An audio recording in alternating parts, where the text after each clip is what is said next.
cage. Dash to his right and wraps it around to the goal. Lovo, O'Reilly, over the top. Roy ready. Shot and score. Gets around Wheaton. Off the bounce. Shot and a score. Wow. Levine with some speed. Levine fakes a pass. Levine all the way is going to fire and score. Up top, Druin. He wants a shot, and he's got it. Wow. Meanwhile, Arbusto. One-handed shot is up and in. With an extra man. Bouvier sniping top corner. Sophomore goes back for it. Enzo turns and scores. Now inside of 4 minutes. Who's the man? Spellman's the man. That's who. Clark on the run. Shot and score. Meanwhile, Durkin to the cage. Shot and score. Chase. Extra feed. Shot and score. Game over.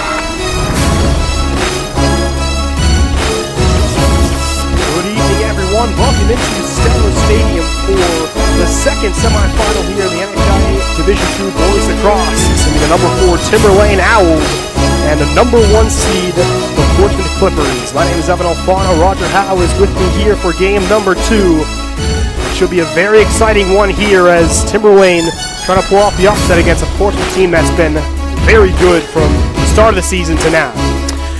Yeah, this is, as I mentioned on the Sunday morning show, this is Portsmouth Clipper train is going to be very, very hard to stop. They have been on a mission since last year's championship, the first in their history. And Coach Jad Fisher has had these boys at the top of their game every single contest this season. They went 16-1, and as we've mentioned many times, that one loss was against Division I first place finisher and first seed Exeter Bluehawks, 10-9 final there, and they have just been on a roll. Timberlane, they have finished strong, and as evidenced by the game we did about a week or so ago, I guess, they are running hot, and man, I don't know how you stop that train, but this is obviously a rematch of the finals that occurred last year. Yeah, it feels a bit bigger. Even though it's a semifinal, as big as it is, it almost feels like the final because that's what it was a year ago. And for Timberlane, they lost 2 out of their last 3 in the regular season against tough opponent, including Portsmouth. They saw him recently, and again, a couple interviews that I'm filling in for Nick Nastis here today as he was on the interview. Quite admirably as well. Oh, I'm doing my best. Big shoes to fill. Yeah. Big shoes to fill. You're doing great. You're doing great. Yeah, he spoke to both coaches of these teams, and looking at Timberlane first and Coach Blaska, he was happy with their start in the quarterfinal against St. Thomas. They jumped out. They had 7 goals in that first quarter in the win against St. Thomas. Braden Bowman scored 10 goals in that quarterfinal. He's going to be a big matchup to watch here for Portsmouth. Yeah, and I have espoused my I don't even know what the word is right now. He has just been spectacular. I admire that young man. I just spoke to his mother a few minutes ago because I had the pleasure of coaching Braden's older brother. And I said, did he really score 10 goals? And she said, oh, yes, he did. So, he's one of those guys. He's one of my keys to this game, as well as the rest of the attack, which scored 15 out of the 15 goals against Hollis Brookline towards the end of the season. And he has, along with Eric George and Ethan Gary, has just been, towing the line and doing all the heavy lifting for the most part for the Owls. And on the other side for Portsmouth, and Nick also got a chance to speak with Coach Vischer, he talked about how they're a healthy team. They battled with injuries throughout the season, but finally they're really at full strength. They're a very healthy team, and lots to talk about. But, of course, always got to bring up Nick Smith, who's just excellent at the face-off dot. Yeah, he has been a powerhouse for them. And what I like about Nick Smith, unlike a lot of Fogos, is that he is really not a Fogo. He is more like a Quinn Silvio Swiss Army knife with face-off skill. He stays out there. He's a part of their offense. He's an integral part of their offense. And when you put him together with Don Moldari, Zach Amend, Dylan Rolofs, and combine that with a Michael O'Neill, who, again, is just a multifaceted, multi-skilled, multi-purpose player. This is where the heart of the Portsmouth Clippers team and success is and derives from. And as you mentioned, they've been pretty healthy all year. I know that they missed Zach Amend for 1, maybe 2 games during the season, but conversely, the Owls have had not only did they start off with a very short roster, but they've also had that was my point. It was Timberlane, the team that they're the one that are healthy here at the right time. Exactly. And, another thing Coach Vischer did bring up was he felt that Timberlane are going to make changes from the first meeting, but he also felt that Timberlane did a better job in transition against Portsmouth. So how does Timberlane try to keep that up here in this second game? Yeah, I mean, it's going to be tough because Portsmouth is one of those teams that does not make mistakes on their own. They're literally mistake-free when they're out there playing. As the game progresses, they don't really seem to get tired. So, to be able to play fast against a team like Portsmouth that can control the ball like that, you can't rely on that. Timberlane can play fast, but as we see how this game starts off and how that begins, will kind of give us a telltale of where we're going with this. I'll take a quick break here to get ready for the start of the game. You're watching 2022 NHIAA Boys Lacrosse Division II Semifinals here in Friday Night Lights, New Hampshire, presented by Beals Insurance.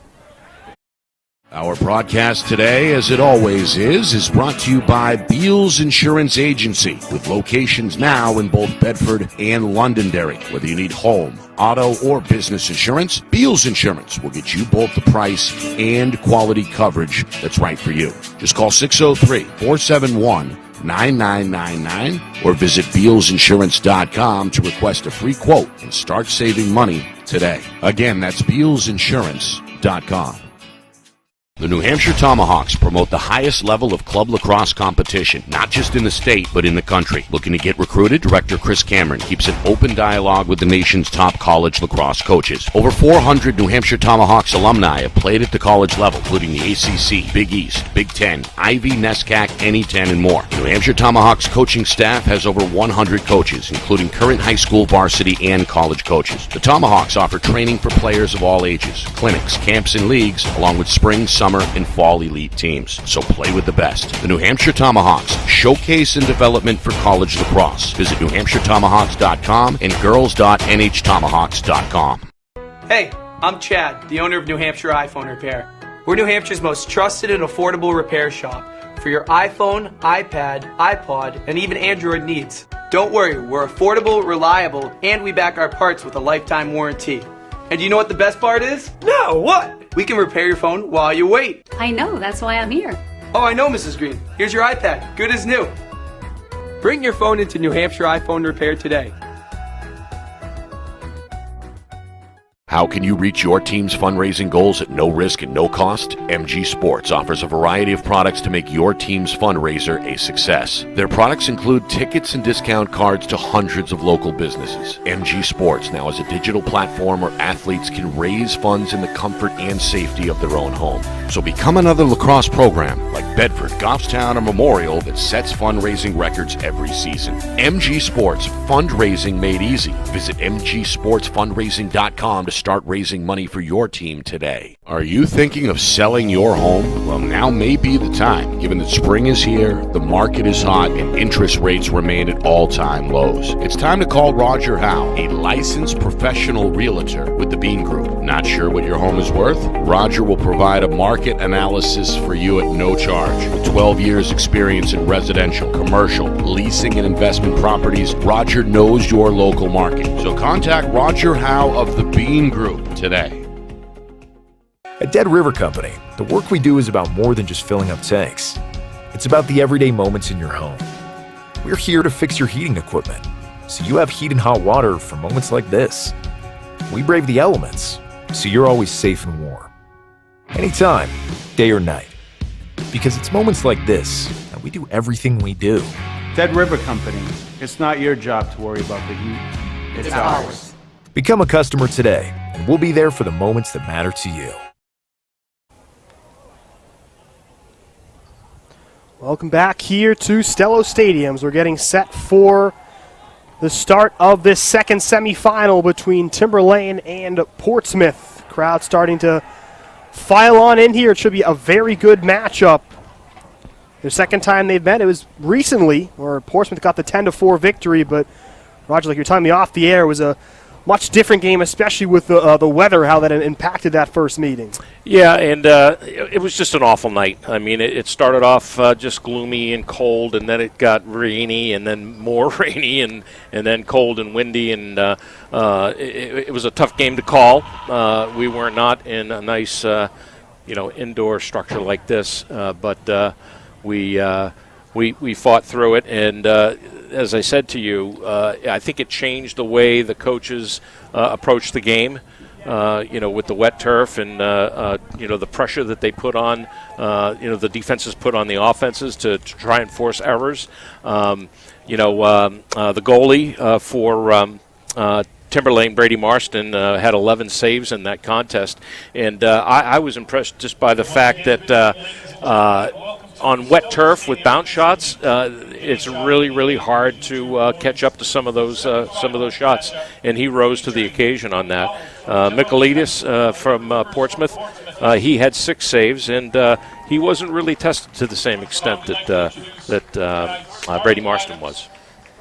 And another thing to note here for Timberlane, talking to Coach Blaska, was face-offs, a big emphasis here. They actually were, I said, dominated by Hollis, Brookline, in terms of face-offs. They won the game 8-6, but he said that was an area they struggled, and they did so against Portsmouth. So face-off area, definitely a place that Timberlane's going to have to clean up here in the semifinal. Yeah, the face-offs were a clear domination by Portsmouth in that other meeting from the season. Nick Smith went 15 for 3 in that game.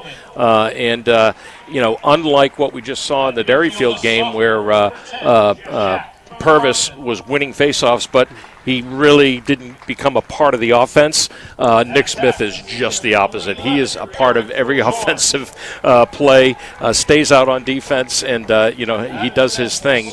But one of the keys to the game, I think, for Timberlane especially, is they like the rough style of play. And I'm okay with that. Every game we did over at Timberlane this year, it got rough and not out of control. But Portsmouth had 4 extra man goals in that game over at Portsmouth High School. And there were actually a total of 5 extra man goals between the two. Obviously, Portsmouth scoring 1. But they need to stay out of the box. Portsmouth is lethal on their man up. They don't waste time.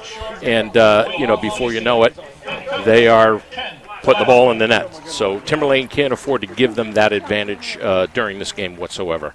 I only saw the one man-up goal in that first semifinal, but definitely we'll see a uptick in physicality here in this second game as we're going to wait and see who will face Derryfield. And again, this is a rematch of last year's championship game here in the semifinals. And Portsmouth, of course, the defending champions.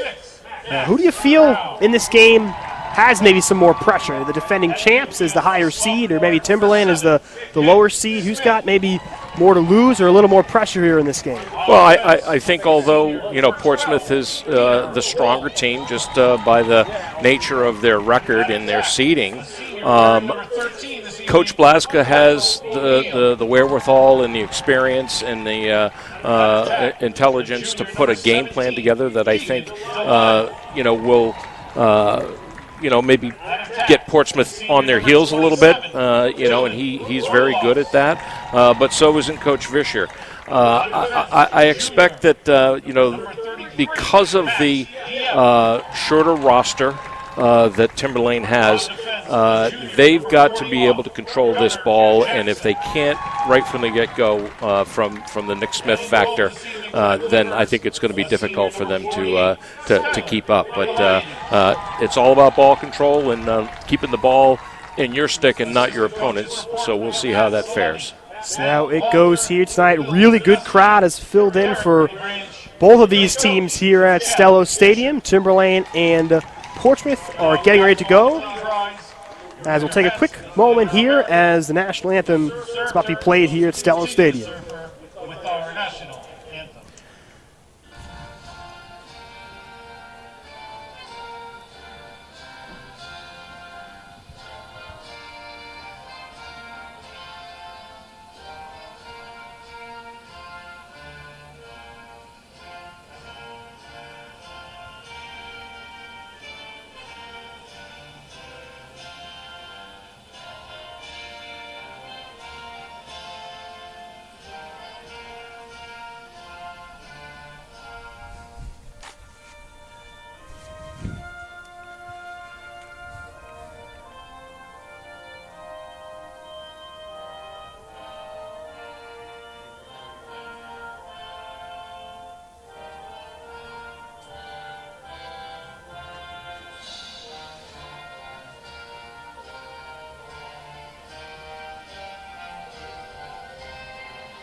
We are back here at Stello Stadium. Both these teams, Timberlane, the 4 seed, Portsmouth, the 1 seed, battling here for a chance to play in the NHIAA Division II championship game.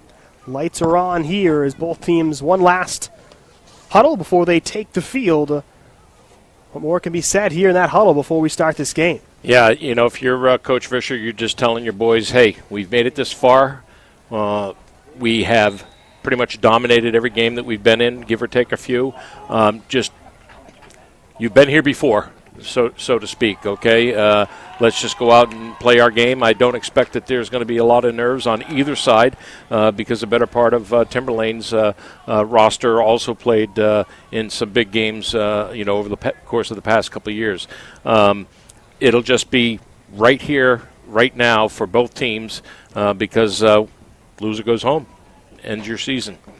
Loser goes home, and didn't see much nerves in that first semifinal either, so don't expect much here. No, but like we said, that quick goal that Jackson Milano had, but it dribbled in from the initial faceoff by Fowler was just, I think that took the air out of the balloon right there. But they recovered. Wyndham recovered. So we'll see what the Clippers and the Owls can do here. Tonight's refs, Sean Murphy is the head ref out there. We got Kerry Witten, Tim Befke, and Bruce Kennison will be working the box. These guys, cream of the crop. We've gotten 2 lucky crews here tonight, Evan. So hopefully they won't be throwing too many flags. Could be a little busier than the first crew. We will see. Portsmouth in the white uniforms, maroon letters and numbers. They'll be going left to right on your screen. Timberlane in the maroon uniforms, white letters and numbers. Similar colors, these two programs. But again, Portsmouth in white, Timberlane in that maroon. And we are underway here, semifinal number 2, Portsmouth and Timberlane. And right off the bat, it's the Owls that are going to win possession first. Big part of this game for them is how they can not get outplayed at that face-off dot. It's a good start here for Timberlane. Indeed. And keep an eye on this attack, especially number 9, that is, Braden Bowman. 10 goals in that last game. Yeah, I remember the interview. Nick did a little double take. You had to say, are you sure 10 goals? It was 10 in that one game for number 9. So definitely the one to watch offensively for Timberlane. A chance here, shot towards goal. Ethan Gary, a close chance.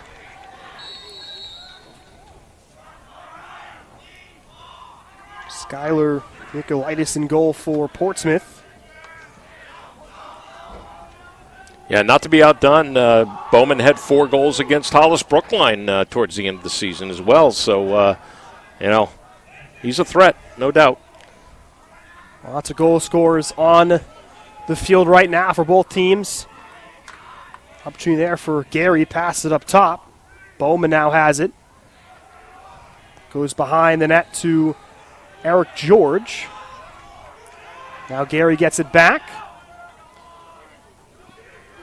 Yeah, George had 5 goals in that game, and Gary had 6. So they're very explosive, no doubt. They've scored 15 goals apiece in their 2 playoff games so far. So Timberlane, a team that can score a lot of goals in a flurry, but they turn it over here. Ball skips to midfield. Battle for it, and Portsmouth's going to come away with it. Foster, chance towards goal, fires. And in. And he scores.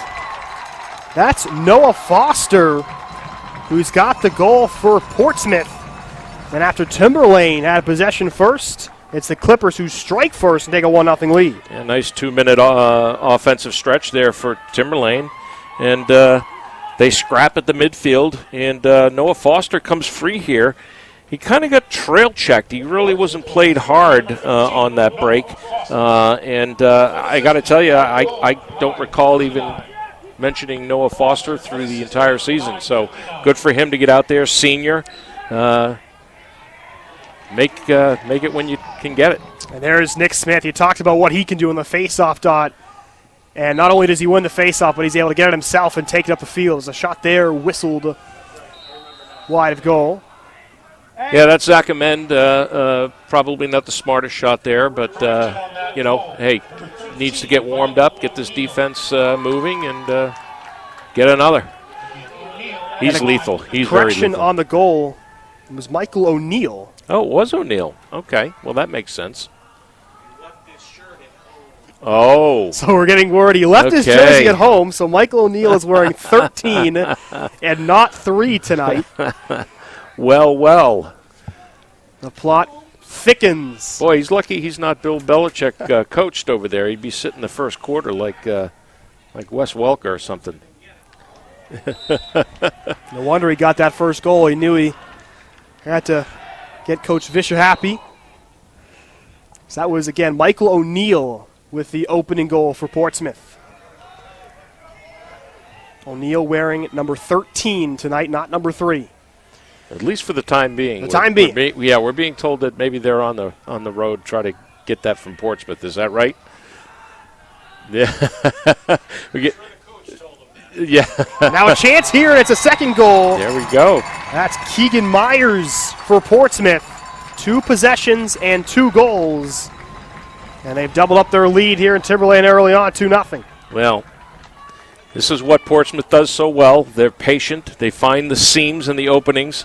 They run a little iso play here in the alley, and he really just does not even get played defensively at all.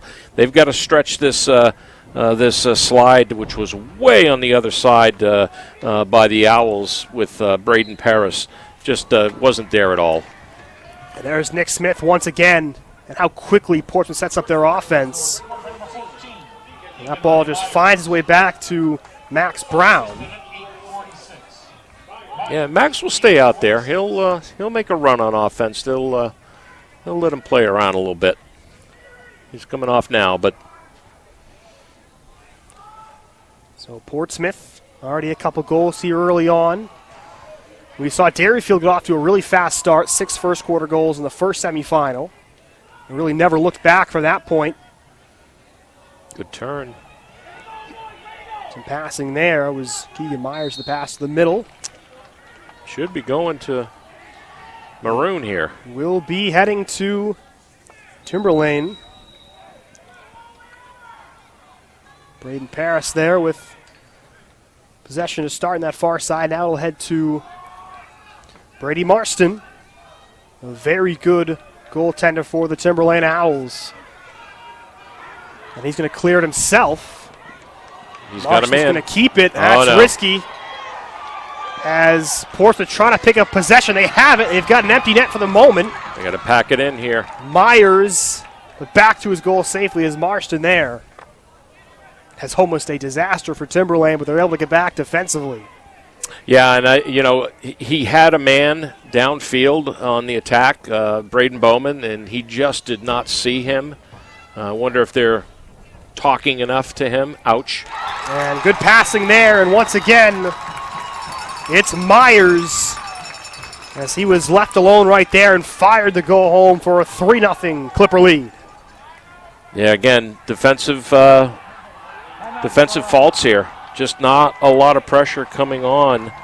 And the defender here chases behind, and they ball watch. They ball watch as they try to recover back, and that's Mike O'Neill again coming out right to Myers. Myers goes back-to-back here. And we have our first timeout of the game. Timberlane is going to call it. 7:16 to go here, opening quarter. And it has not taken long for Portsmouth, the 1 seeds, to jump out to that 3-goal lead. And Timberlane now just going to talking over and trying to settle things down. Yeah, and I can hear Ken Blaska, in that huddle, more than likely saying to his boys, listen, this is not what we talked about. This is not what we wanted to do. We did what we wanted to do on the first face-off. We got control. We didn't capitalize on that, and they got a good 2-minute possession. But to put the ball in the net after a 2-minute possession and then turn around and see what you're seeing here, you could almost accept that. But Now you've got a couple of enforced errors, that occurred on the backside here with the Owls on defense. And, man, you just got to regroup and tell these guys, this is not how we play defense, guys. So 3-0 the lead for Portsmouth. It was Michael O'Neill who scored the first goal of the game, and then Keegan Myers with back-to-back goals where he had a lot of space to shoot both times has made it 3-0. After Timberlane had grabbed that first face-off and had the first spell of possession, but again, against a team as good as Portsmouth, you got to feel like if you're Timberlane, you've got to be able to capitalize on those offensive possessions. So living up to his brother's reputation, not his brother, Billy Savage, who was the long pole that faced off last year in the finals. Gary Schivel comes out and replaces their Fogo, and let's see what he can do against Smith. They're going to try to trail him. Nope. Nick Smith, more of the same. Pass, though, gets deflected off a stick of Cole Newman. And Timberlane, great work defensively out of the timeout, and they've now got possession. Timberlane trying to get back into this one. They're able to clear it. And I commend Coach Blaska on doing that change this early in the game. Nick Smith is going to dominate because you don't have a Fogo that is quite as skilled as he is. So you change it up. You've got to change things up at the face-off X if you're not making any headway. And that's turned over at the midfield. Kyle Shaw getting it for Timberlane after they had been dispossessed. Ethan Gary had lost it previously, but now the Owls have it right back. Good energy out of the Owls out of that timeout. Yeah, they've looked sharp. Eric George now good to keep up that energy here early on, trailing by 3. You saw that from Wyndham in the first semifinal game. They got jumped on early, but they just kept battling, and clawed their way as far back as they could. Of course, Deerfield ending up winning the game, but look at how they're packing in on defense on the crease. Shot there, and I believe that was a stop by Michaelitis in Sure goal. was. Good save by him. Like you said, a lot of bodies in front of him, but he's able to make the stop. Now Myers for the Clippers. Already with a pair of goals. There's Keegan Myers in the early going. Worked over to Ben Purcell. Clippers moving it around quickly. Everyone getting touch here.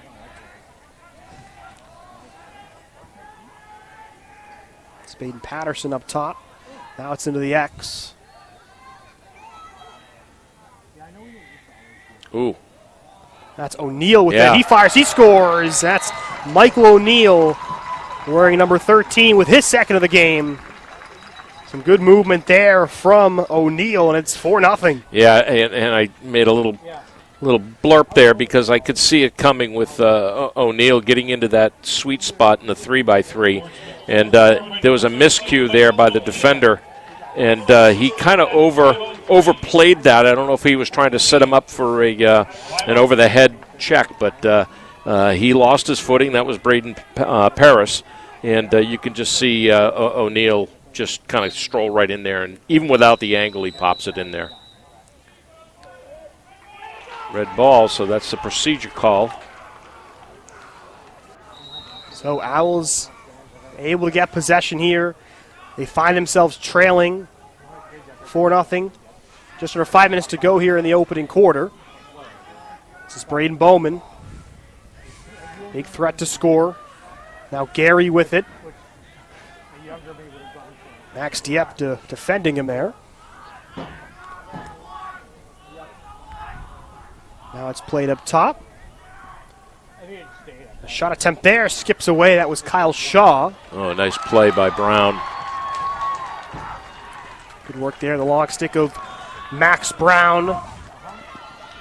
And here is Dom Malderi. First time I said his name here in this opening quarter. Yeah, you're one of your favorites out there, going to your alma mater next year. Yeah, going to a very good Endicott program.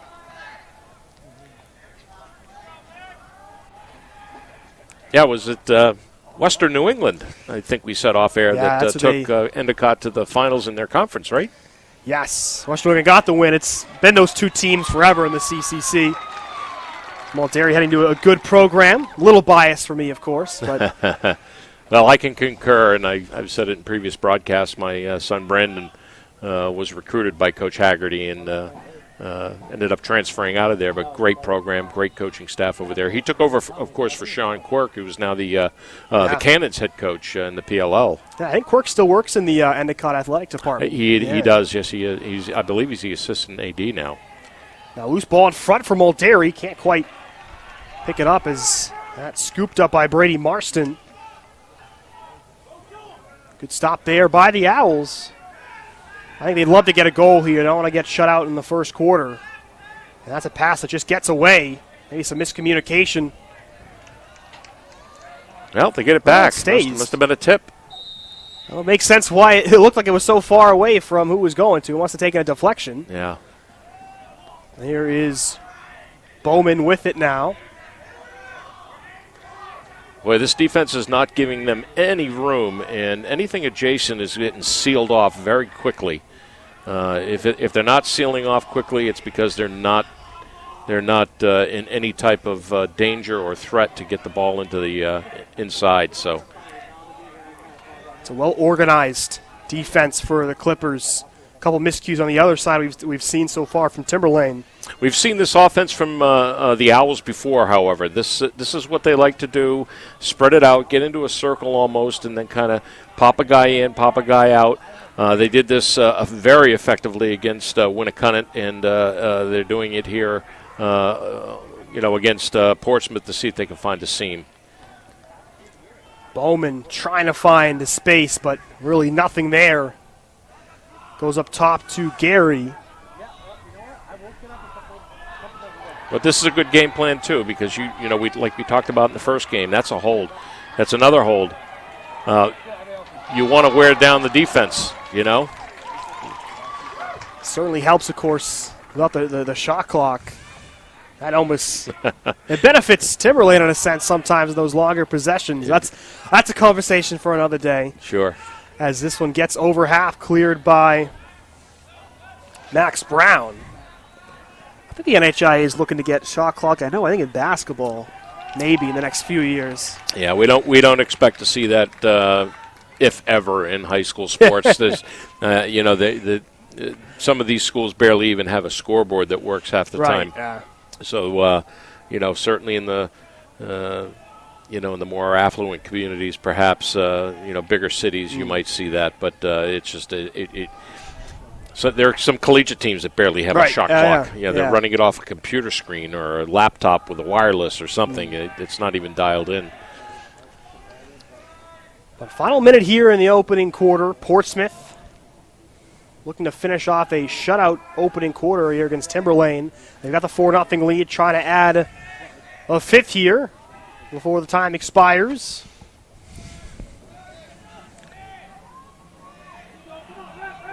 Patterson with it, pass across, and they score. It's O'Neill. He's got himself a hat trick in the opening quarter in Portsmouth. A dominant start here, 5-0 the lead here in quarter number one. Yeah, this is talked about Mr. O'Neill on the Sunday show. He is again this multi-purpose guy out there, and they just chased the ball around the back. They really didn't get any pressure on him. So, if Timberlane's going to see any success in this game, they're going to have to put pressure on everyone that is a ball carrier, and they're going to have to start sealing off adjacents, because this is going to be a long night if they can't figure this out. And that'll be a violation, I think, against Timberlane. Portsmouth quickly. They've still got plenty of time. Shot there. I think it went off the bar. Yeah, I think it went off the goalie first and then the bar. Yeah, you're right. Good work there by Marsh. That's his toughest save of this first quarter. They've got about 5 seconds to work with. Try to clear it up. And that is going to conclude the opening quarter. And the Portsmouth Clippers showing why they are the number 1 seed as they come out on fire, scoring 5 goals and not allowing Timberlane any space and any goals. We're going to take a quick break here. We're through one quarter. Number 1 Portsmouth leading 5-0 over number 4 Timberlane. You're watching the 2022 NHIAA Boys Lacrosse Division II Semifinals here on Friday Night Lights, New Hampshire, presented by Beals Insurance.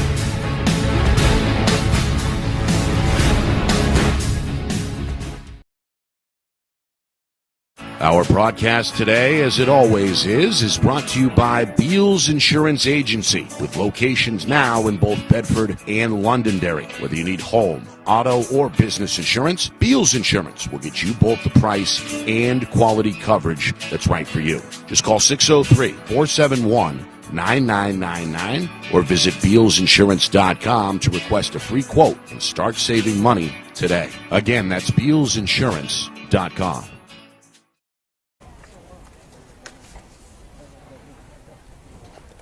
Back here inside Stello Stadium, start of the second quarter about to get underway. Portsmouth leading Timberlane 5-0. Evan Alfano, Roger Howe with you. And Roger, it's been a very good start here for Portsmouth after one quarter. Yes, and not completely unexpected, I might add. The Clippers have the ability to take over and control a game as good as any other team in the state. And I would include Exeter and BG and Pinkerton and some of the Division I teams, we've seen this year do just what they're doing now. Get out fast, control the game, control the possessions, and do everything well on the field. If Timberlane... if there's anything I would pinpoint as something that needs to be dramatically corrected, is their defense and their defensive prowess. They need to get more aggressive. They need to stick to their men better. With these headsets on, I can't hear whether or not Brady Marston is directing traffic down there and being vocal about where his folks are out on the field, but they need to sharpen up in that area. Other than that, it was a 4-2 advantage on the faceoff with one violation and a procedure call going against Portsmouth to vouch for the 2 wins that Timberlane got. So let's see what transpires here. Yeah, certainly a better side for Timberlane on the face-off dot, but Nick Smith has been phenomenal. And here he is once again. Gets the pass off to Dom Alderi. And here come the Clippers offensively. Timberlane really looking to just slow down this Portsmouth attack and try to get a goal or two back here. Just at this point, you just try to chip away. Well, this is the tactic that you would expect to see, and that is we're just going to possess the ball. We're going to wear you down defensively. We know your roster is short, and as long as we can keep the ball down on this end of the field, we're just going to wear you thin. Here's O'Neal with it. Tries a scoop shot there. Good work there by Brady Marston. Possession will stay with the Clippers here. That's Amend, Zach Amend, who will play it up top to Myers. Keegan Myers, one of the captains on this Clippers squad.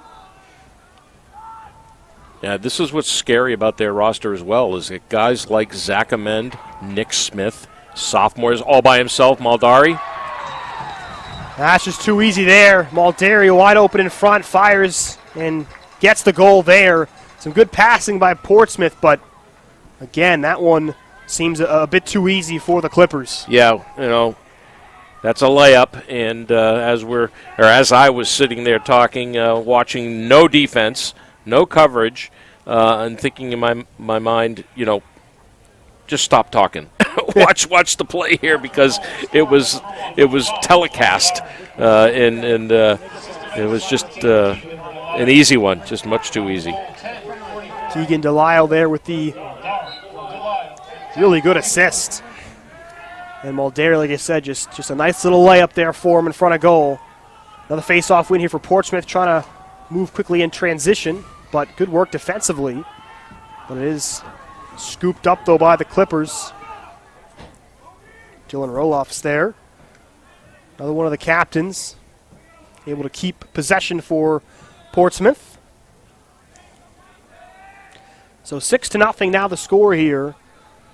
Almost 2 minutes gone, second quarter. And here it is.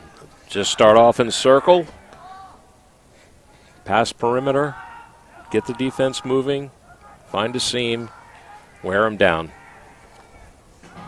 And that's they've done a few times, including that last goal. Kind of freeze the defense there, and they just work it around. It's played up top. Purcell now with it. He goes to his left. Gets knocked away from him, but ball just finds. Briggs Catino there with it.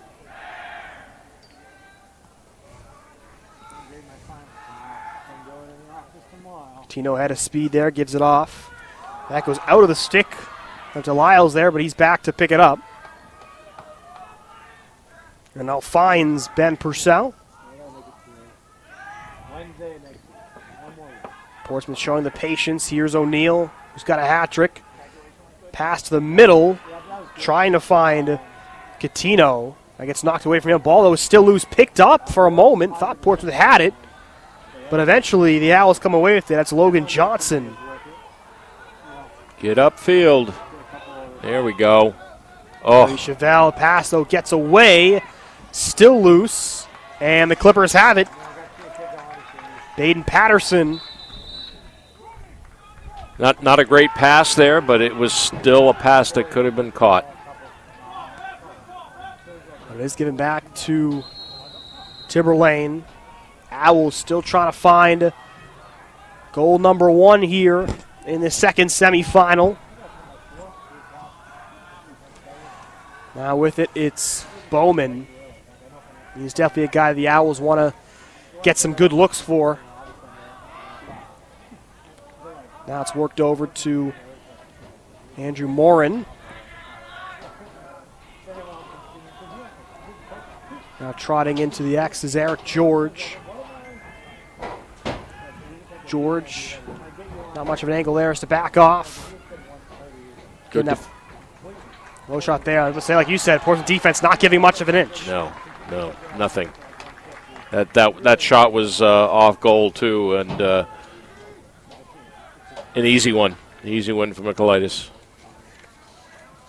It's got to be frustrating for Timberlane, and maybe it'll force them to start rushing some shots as they just try to get that first goal. Now a chance in towards goal. Pass across, doesn't quite connect. It's a nice idea there. Yeah, it was a good play. Good play indeed. Good work in transition. Again, Coach Vischer shot that Timberlane did a nice job in transition against him in the first meeting, and that clearly has not been something we've seen early on in this game. Now with it, Kyle Shaw. They'll slow things up. Ethan Gary now with it, being defended by Gunnar Jackson. Oh, nice play. Pass in the back. And a tricky goal there. That was beautiful there by Eric George. And you really couldn't find a better way to get your team on the board. It's the first of the night for the Owls. Well, that'll get you fired up. A little BTB. That, I'd say, is the goal of the night from any team in both games so far. A nice pass. Yeah, and a little no-look pass, too, to boot. Nice finish there. Out of nowhere, a really nice goal by the Owls, and this can help them get back into this game. I think so. And, Gunnar Jackson is not one to give up a lot of room for any type of offensive threatening. And Ethan was able to find a nice little no-look there. Caught him off guard. Face-off picked up there by Max Brown for the Clippers. That has to feel good for Timberlane. Right around the 7-minute mark here of quarter number 2 to get on the board. give yourself some belief and try to build on that momentum. But Portsmouth quickly back to work offensively. Oh, yeah. And that, well, business-like right there. Delisle gets the goal, and Portsmouth quickly responds. Yeah, and this is, again, a sign of just a dominant team, and what they do so well is that, great goal, Timberlane, and they come right back at you and poke you in the eye with it, and that's just what good teams do. 6:36. Delisle from Myers at 6:36. So 7-1 now the score here. The face-off dot continuing to be controlled by Nick Smith. Working quickly, another chance. And that's a save there by Marston. Roloff's there with a good chance to shoot. Portsmouth quickly trying to add another one after the first goal by Timberlane. Now it's worked up top to Mulderry, gets it over to Roloffs. They're working quickly with it. Now O'Neill. Back the way he came. Draws the slide nicely. Up top there was Roloffs. They'll get it back here. Some solid pressure from Timberlane. Now it's worked over. O'Neill gets it back. Being defended by Andrew Morin. O'Neill turns, fires as he's falling to the turf. Well, the Owls looked a little tighter on defense there. They were anticipating the second slide from up top, but they didn't vacate early, and they stood their ground, not leaving a lot open down low for the Clippers. Put a body on it. Mulderry able to keep possession now, rips a shot. Now that's a point on defense that even though you're a little bit tired and you get a good pop on Mulderry there, you need to put a body on that guy.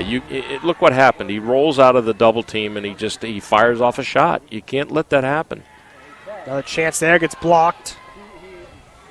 Portsmouth a few chances, but couldn't find the back of the net. And now Timberlane with possession. Cole Newman, but he loses it. Clippers getting it right back. Mulderry thought about a shot. Didn't have a great angle. Gives it up top. Mulderry now fires, and man. that is a rocket label top corner for Dom Mulderry. His second of the game. We've seen some pretty goals in this first half, and it's 8-1.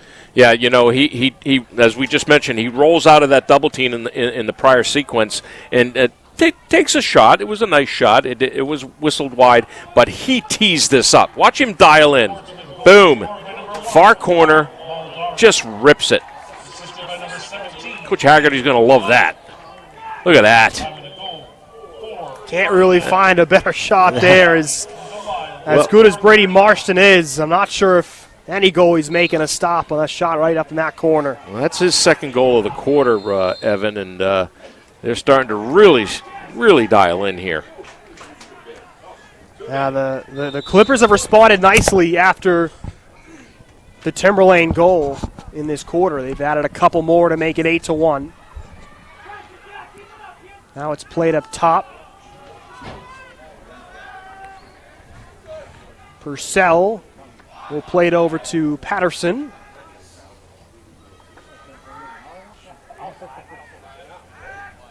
That's O'Neill and the X as they play it around the circle. Cut there in front by O'Neill. Now it's played up top. Purcell. A running start to his left. Plays it off. Ooh. That gets blocked. Roloff's there at the shot. Now pile of bodies there. Portsmouth had it momentarily. It is picked up though. And a quick timeout called here by the Owls. Or correction, no, I think it was Portsmouth. That was Portsmouth. That was the Clippers who call a timeout with possession here.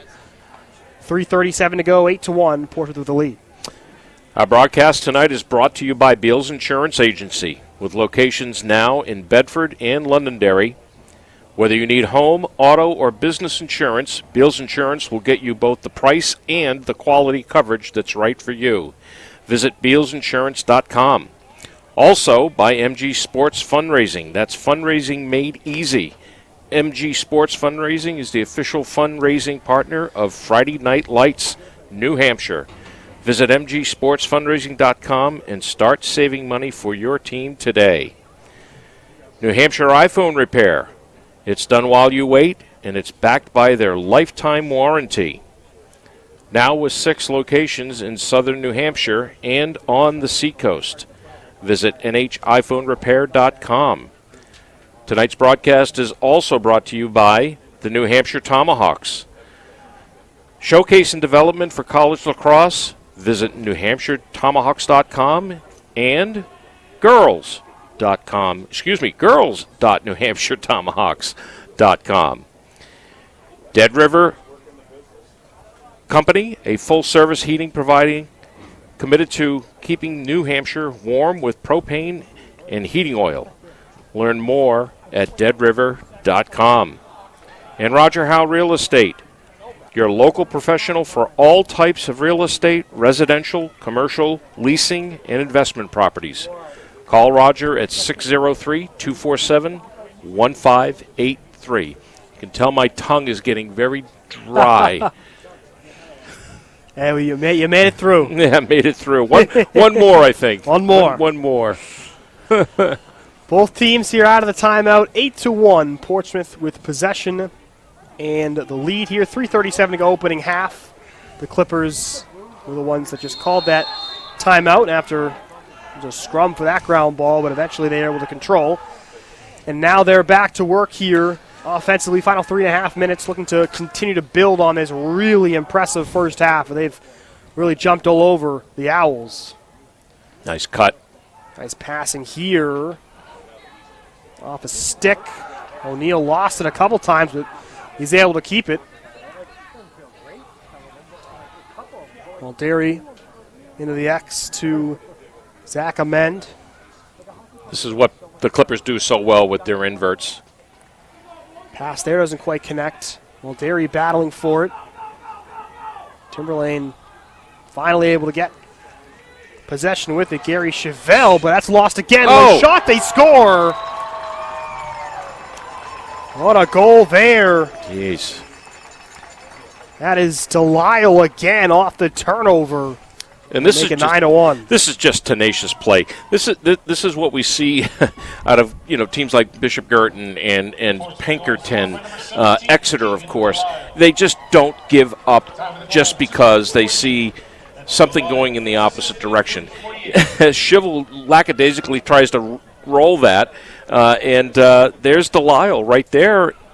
Easy goal just because of the persistence of the Clippers. And that gets the lead up to 9-1 here, and great work again by Nick Smith on the faceoff. He fires from distance, bounces wide. Smith trying his luck himself. O'Neal with it. Now it's played up top to Keegan Myers. Ouch. And that is a pass that just gets away from Delisle there. It'll be a uncharacteristic turnover there for the Clippers. 2:27 to go. Chance here for Timberlane to try to grab one back here late in this half. Try to give us a little bit of momentum, but that's going to be turned over. Orloff's there. Good work defensively. Here comes Michael O'Neal. Ball loose in front. O'Neal! And what a finish that is. And we're not getting the signal just yet from Kerry Witten, who's the downfield. Marston was down there also trying to get the goal. Portsmouth is celebrating, but as you can see, the officials here talking.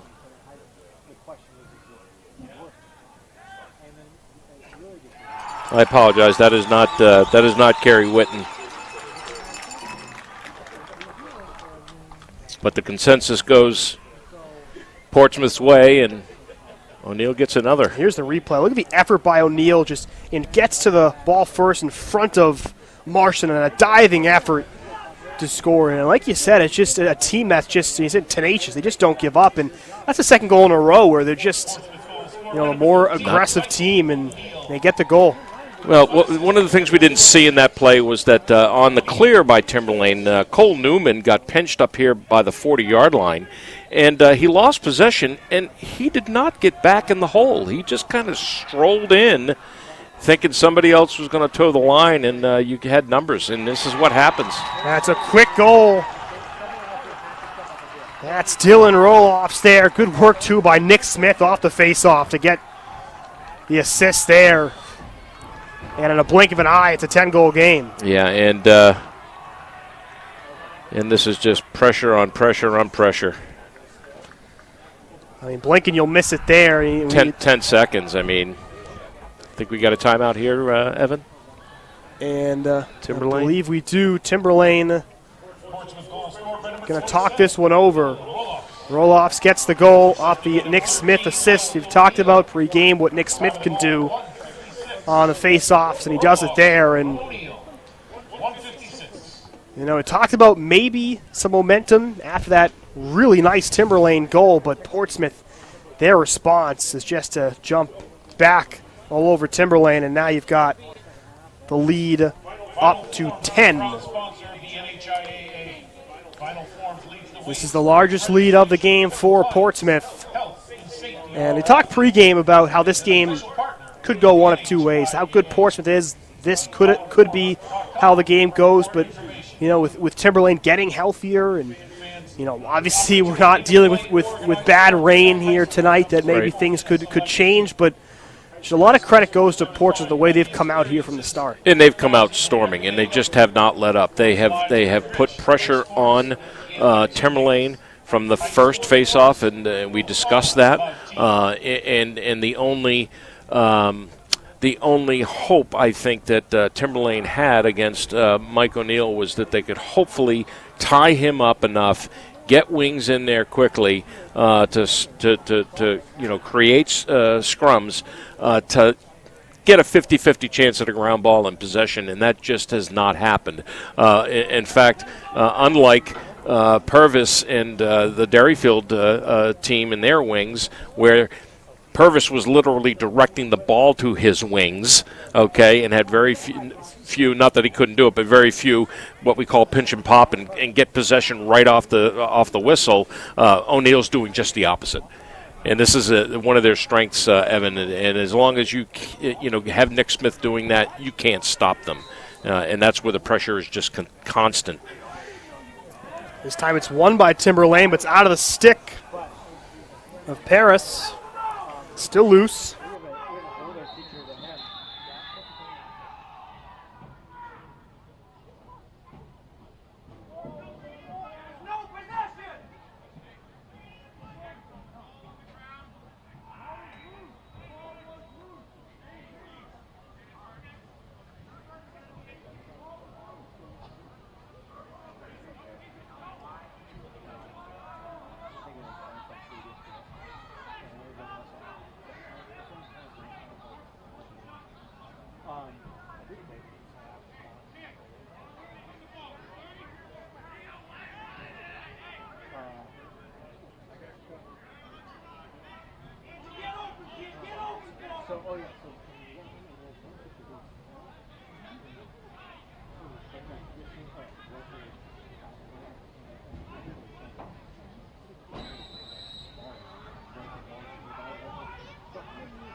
I'm hoping that, wow, in the crease too.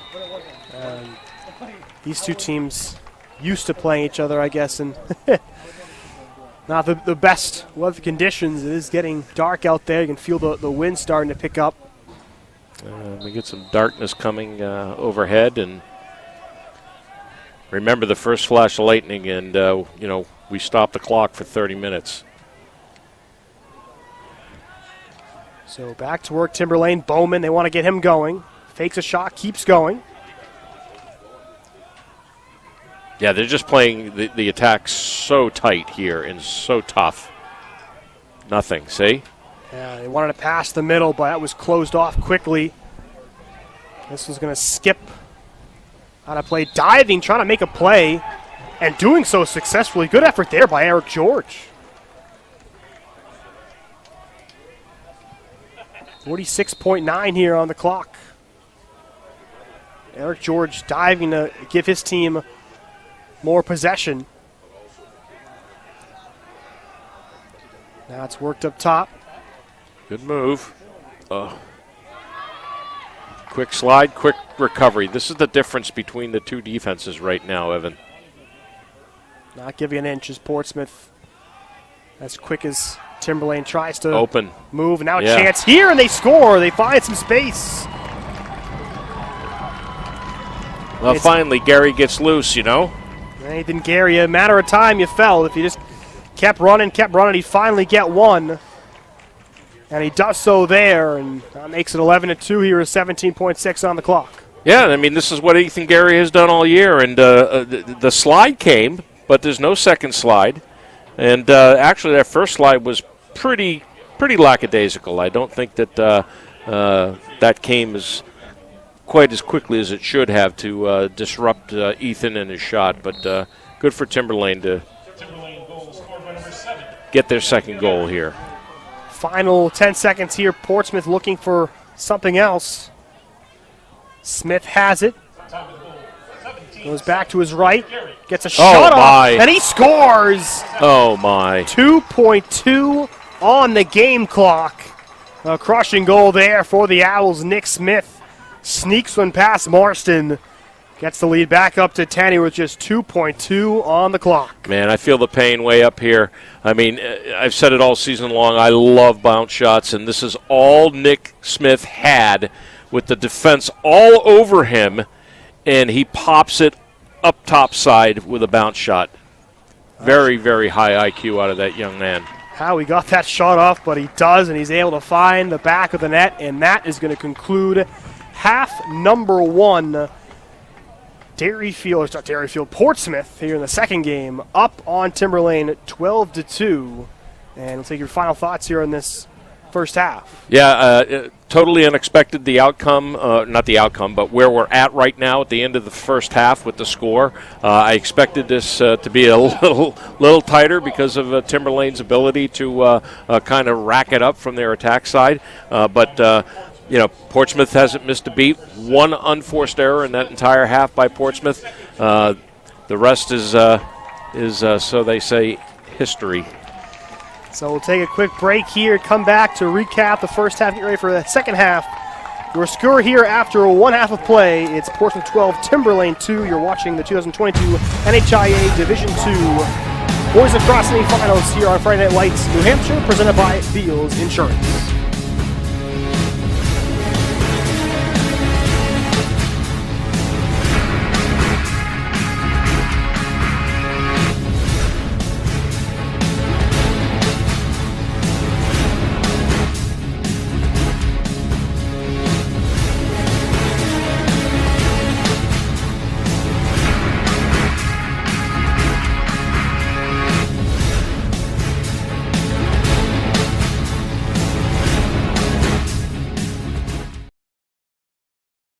Our broadcast today, as it always is brought to you by Beals Insurance Agency, with locations now in both Bedford and Londonderry. Whether you need home, auto, or business insurance, Beals Insurance will get you both the price and quality coverage that's right for you. Just call 603-471-9999 or visit BealsInsurance.com to request a free quote and start saving money today. Again, that's BealsInsurance.com. The New Hampshire Tomahawks promote the highest level of club lacrosse competition, not just in the state, but in the country. Looking to get recruited? Director Chris Cameron keeps an open dialogue with the nation's top college lacrosse coaches. Over 400 New Hampshire Tomahawks alumni have played at the college level, including the ACC, Big East, Big Ten, Ivy, NESCAC, NE10, and more. New Hampshire Tomahawks coaching staff has over 100 coaches, including current high school, varsity, and college coaches. The Tomahawks offer training for players of all ages, clinics, camps, and leagues, along with spring, summer, and fall elite teams. So play with the best. The New Hampshire Tomahawks, showcase and development for college lacrosse. Visit NewHampshireTomahawks.com and girls.nhtomahawks.com. Hey, I'm Chad, the owner of New Hampshire iPhone Repair.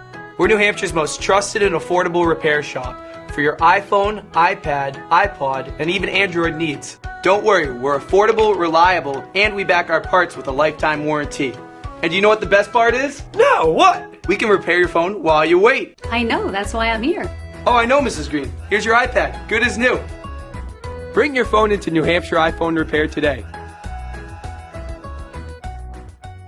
How can you reach your team's fundraising goals at no risk and no cost? MG Sports offers a variety of products to make your team's fundraiser a success. Their products include tickets and discount cards to hundreds of local businesses. MG Sports now has a digital platform where athletes can raise funds in the comfort and safety of their own home. So become another lacrosse program like Bedford, Goffstown, or Memorial that sets fundraising records every season. MG Sports, fundraising made easy. Visit mgsportsfundraising.com to start raising money for your team today. Are you thinking of selling your home? Well, now may be the time, given that spring is here, the market is hot, and interest rates remain at all-time lows. It's time to call Roger Howe, a licensed professional realtor with the Bean Group. Not sure what your home is worth? Roger will provide a market analysis for you at no charge. With 12 years experience in residential, commercial, leasing, and investment properties, Roger knows your local market. So contact Roger Howe of the Bean Group today. At Dead River Company, the work we do is about more than just filling up tanks. It's about the everyday moments in your home. We're here to fix your heating equipment, so you have heat and hot water for moments like this. We brave the elements, so you're always safe and warm. Anytime, day or night. Because it's moments like this that we do everything we do. Dead River Company. It's not your job to worry about the heat. It's ours. Become a customer today, and we'll be there for the moments that matter to you.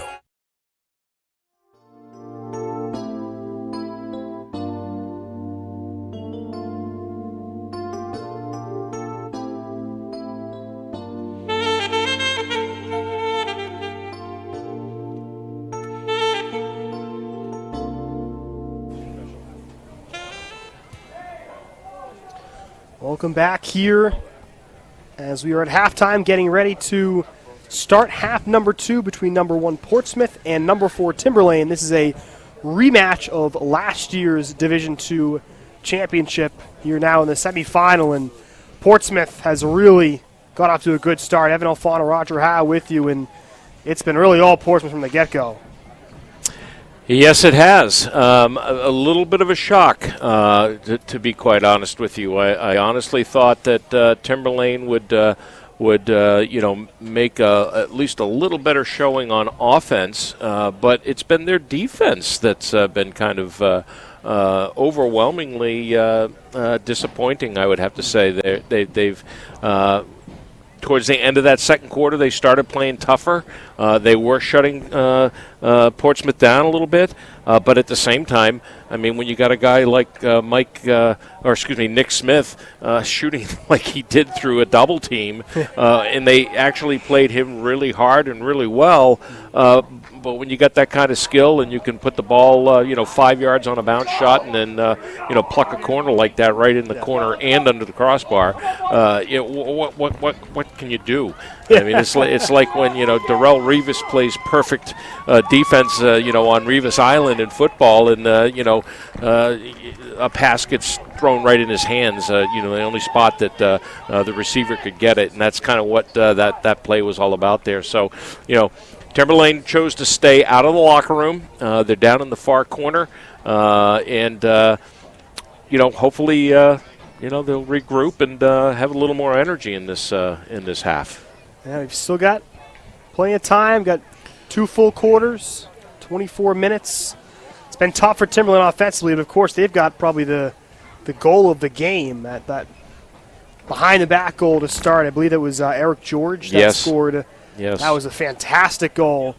We've seen some good goals on both ends. Of course, Dal Mulderi, top right corner. That was a great finish. And, of course, Nick Smith, sandwiched by a couple of defenders, gets the shot off, bounces it home right there at the end of the first half. Has helped to get us where we are. Yeah, and they're going to need a lot more than behind-the-back shots that go in the net to kind of catch up here and make a showing. 10 goals is I mean, lacrosse is one of those games where you can't really say insurmountable, especially when you've got a full 24 minutes coming up here that they can play. But they got to dominate from start to finish, and it all starts at the X. And in that half, Nick Smith was 10 out of 12, and he figured in the offense on just about every single one of the 11 goals that the Clippers had. Yeah, Timberlane down by 10 goals, but they've got Braden Bowman, who can score 10 goals in a game by himself as he did in the quarterfinals. And exactly. Funny how that works, huh? Just the last game he scored 10 goals, and we I didn't see the box score of that game. I don't know how they were spread out, but certainly that is what lacrosse is all about. You can make up those goals very quickly. It's going to take a good start to this third quarter, and going back to the first quarter, Timberlane they win that first face-off, and they have that first possession, and you think, wow, if they can start winning more of these face-offs, they can really turn things in their favor. But Portsmouth stops them defensively, and then they go on a quick run. They had 3 goals quickly to start the game, and it's similar to how the first semifinal went, right? Derryfield jumps out to the 6-2 lead. They don't look back, and Portsmouth doing the exact same in the first quarter. So it's going to be a lot for Timberlane to have to climb back from, and it's going to take really the first half of this third quarter to really try to get back in this game and get a few quick goals. Yeah, and when you got your face-off guy scoring, figuring in the scoring like he did with 2 seconds on the clock in that second quarter, and you've got Mike O'Neill putting 5 on top, and then Mulderi doing another couple. Keegan Myers figuring in the scoring with 2, and then Keegan Delisle, his partner on attack, figuring in. And let's not forget about Dylan Roloffs. So, the numbers are getting spread out nicely on offense for the Clippers, as you would expect. And when you're doing that with your roster and your offensive players, you're usually going to see success. And then you add to that the face-off domination. It's a hard combination to come back from. It certainly is, as we see Nick Smith back out there on the face-off dot. Let's see what Savage gave him a little bit of a scrap towards the end of that second quarter on a couple of them. Yeah, he's holding him up there, so that's not good. That's not how you want to start. Just reminding everyone, Portsmouth in the white uniforms, maroon letters and numbers, going left to right here in this third quarter. Timberlane in those maroon uniforms, white letters and numbers here as we are underway in quarter number 3 of this second semifinal here in the NHIAA Division II boys lacrosse. Top seed Portsmouth and number 4 Timberlane battling it out. Who will play number 2 Derryfield in the championship game? Nice to see, too, that we're not seeing any penalties. I don't even think we've seen a yellow flag yet. Nice save. Good start here for Marston in this third quarter. Timberlane has to get off to a quick start in this third quarter, and they do so defensively. That was something they struggled with in the first half, was defense, but now let's see what they can do from an offensive standpoint. Maybe get Bowman involved. He's got it right now. Bowman now gives it over to Gary. Well, Brown has shut Bowman down. I mean, completely.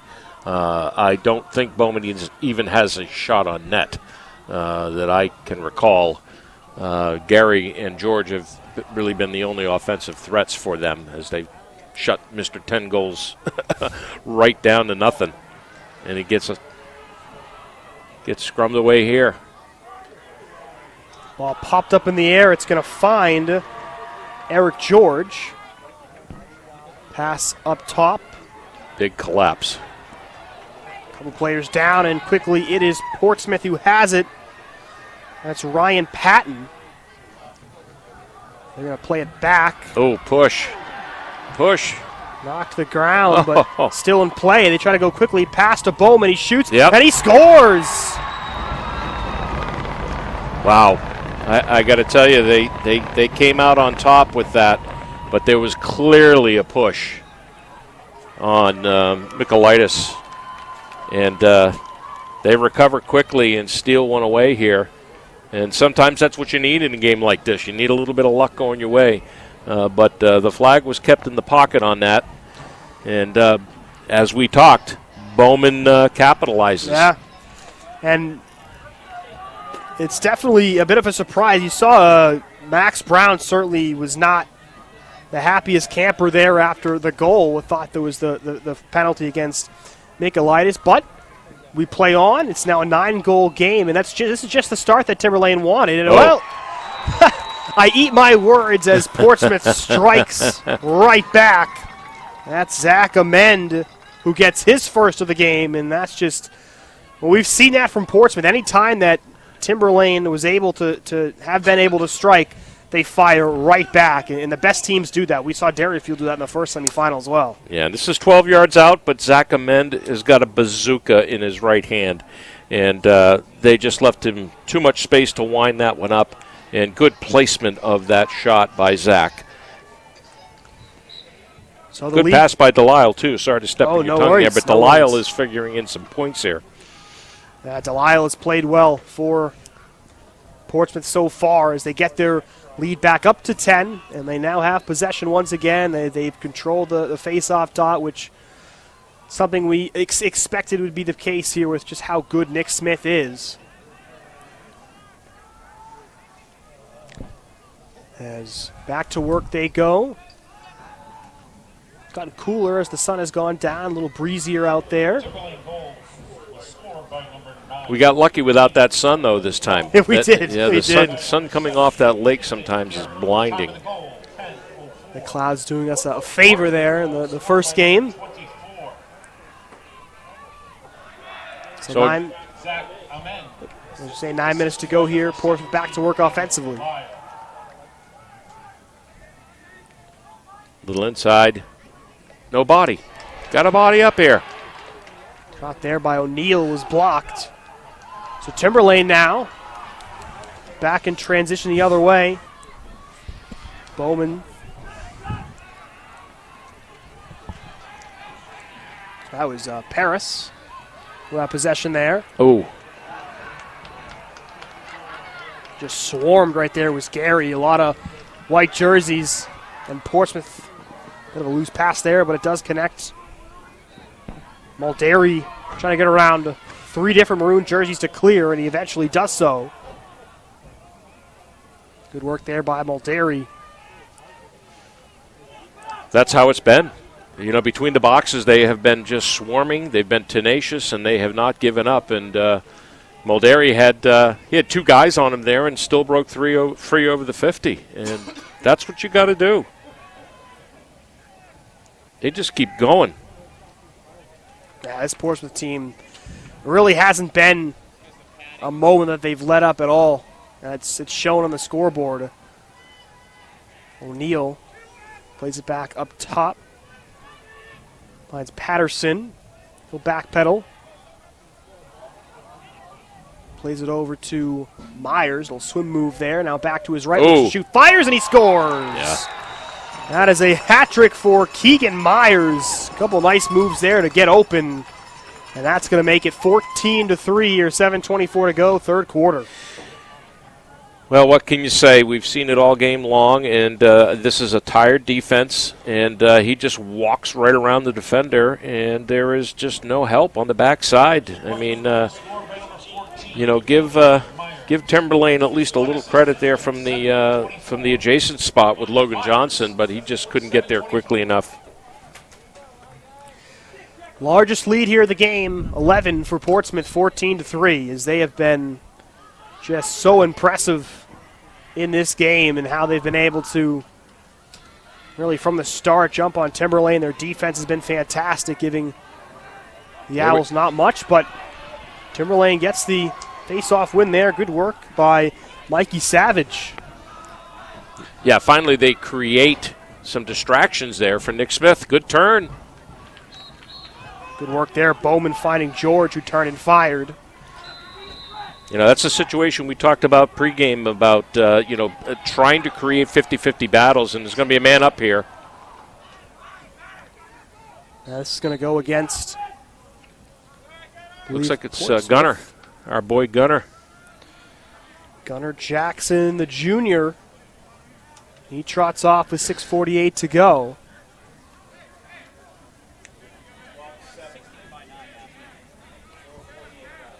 And again, we don't know what the call is. It was slash. Okay, there we go. I can see on the replay a bit too aggressive there defensively. And so first man up for either team. And we're in the third quarter here. So Gunnar Jackson is off for 1 minute. So a man-up opportunity here for Timberlane to try to get one back. We saw Wyndham, I think in the third quarter of the first game, trailing, able to capitalize on a man-up opportunity. See if Timberlane can do something similar. High pass there, gets away. Portsmouth looking to battle, and they get it. That's loose again.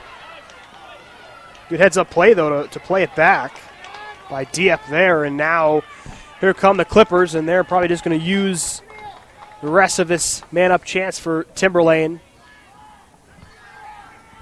Yeah, about 20 seconds here, or 5:48 is the mark. Here's Delisle with it.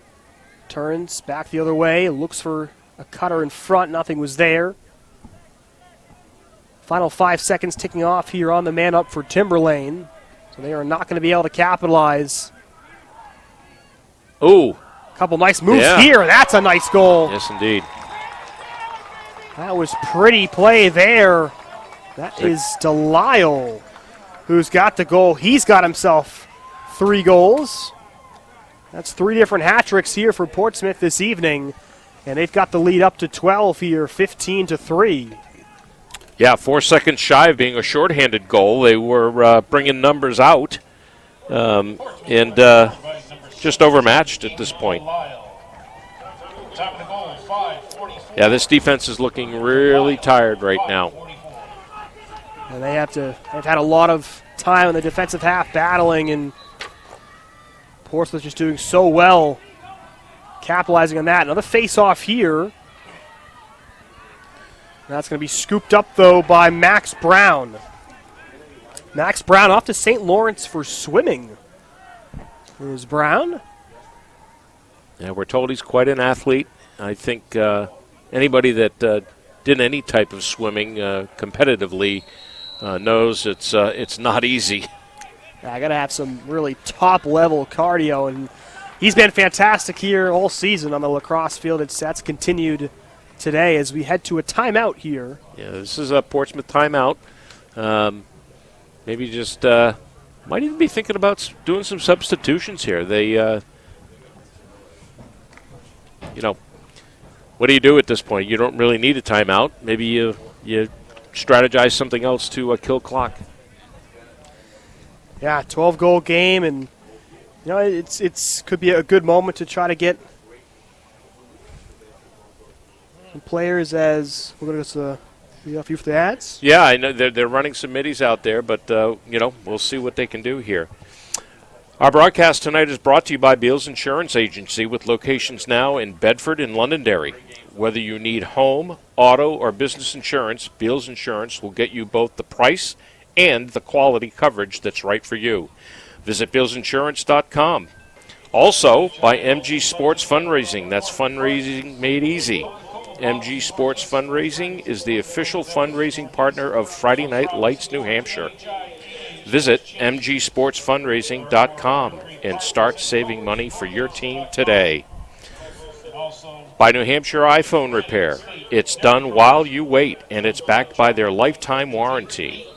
Now with 6 locations in southern New Hampshire and on the seacoast. Visit NewHampshireIPhoneRepair.com. Also, by New Hampshire Tomahawks, showcase and development for college lacrosse. Visit NewHampshireTomahawks.com and girls.nhtomahawks.com as well.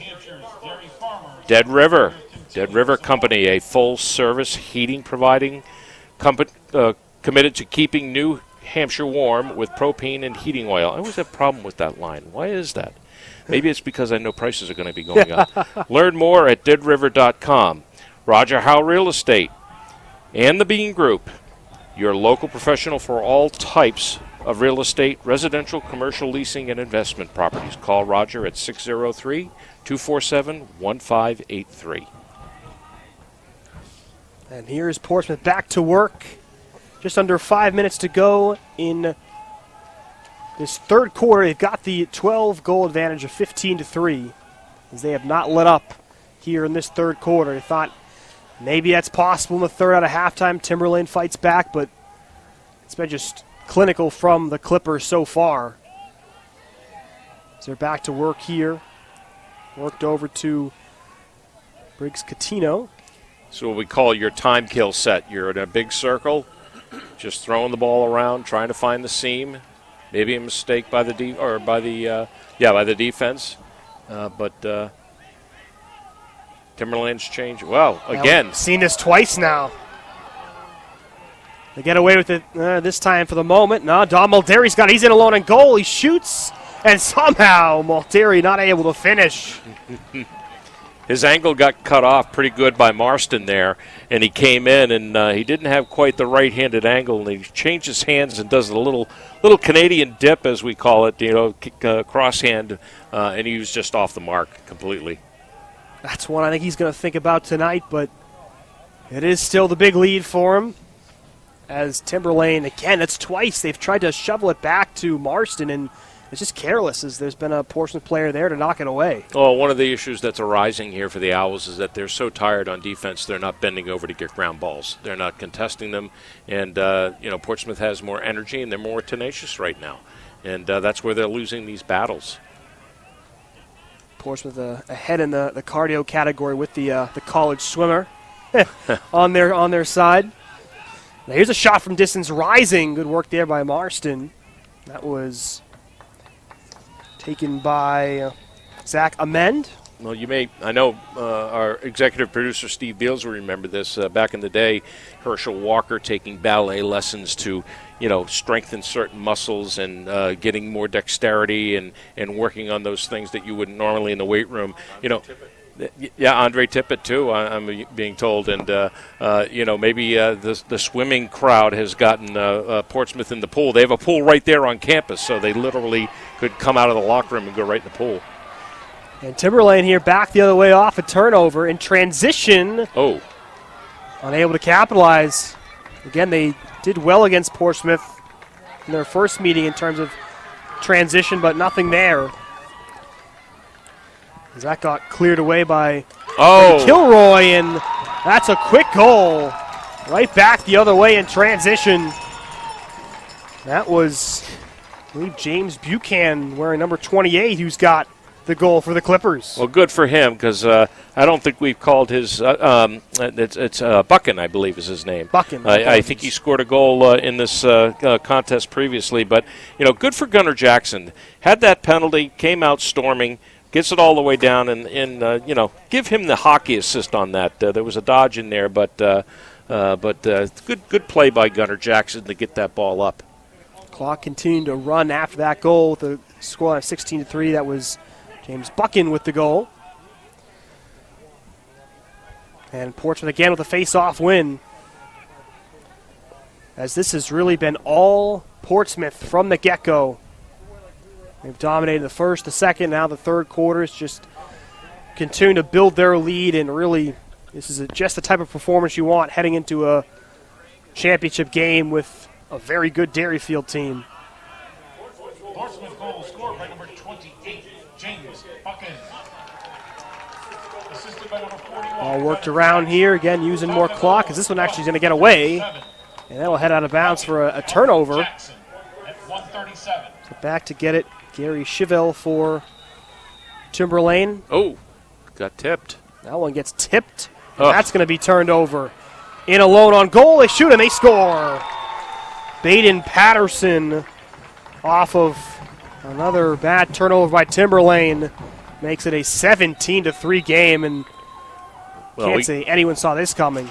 Well, we got running clock now, so that'll expire this quarter. Well, they called a timeout, so I don't know if that's – no, he's waving it off by the looks. Yeah, he's sending everybody back. That is not where I would want to call a timeout.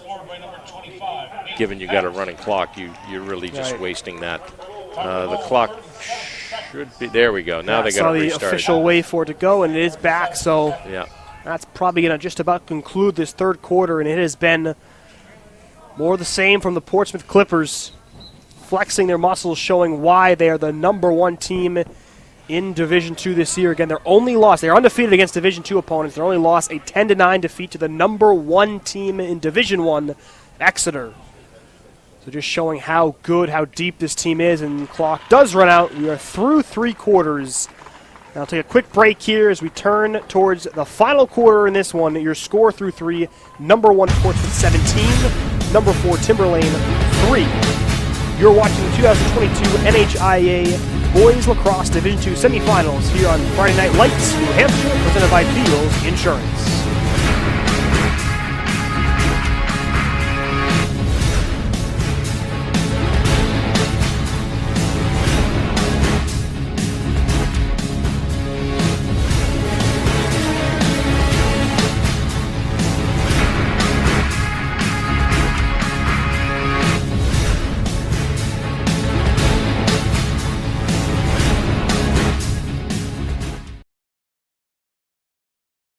Our broadcast today, as it always is brought to you by Beals Insurance Agency, with locations now in both Bedford and Londonderry. Whether you need home, auto, or business insurance, Beals Insurance will get you both the price and quality coverage that's right for you. Just call 603-471-9999 or visit BealsInsurance.com to request a free quote and start saving money today. Again, that's BealsInsurance.com.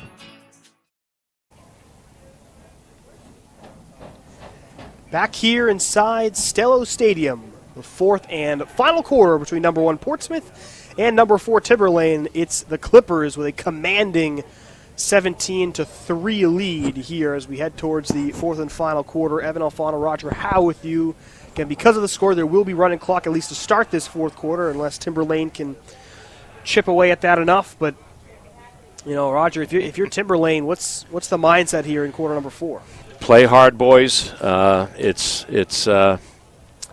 disappointing. I don't think I would say that in the huddle, but guys, make a good showing. Have some pride here. Play as hard as you can.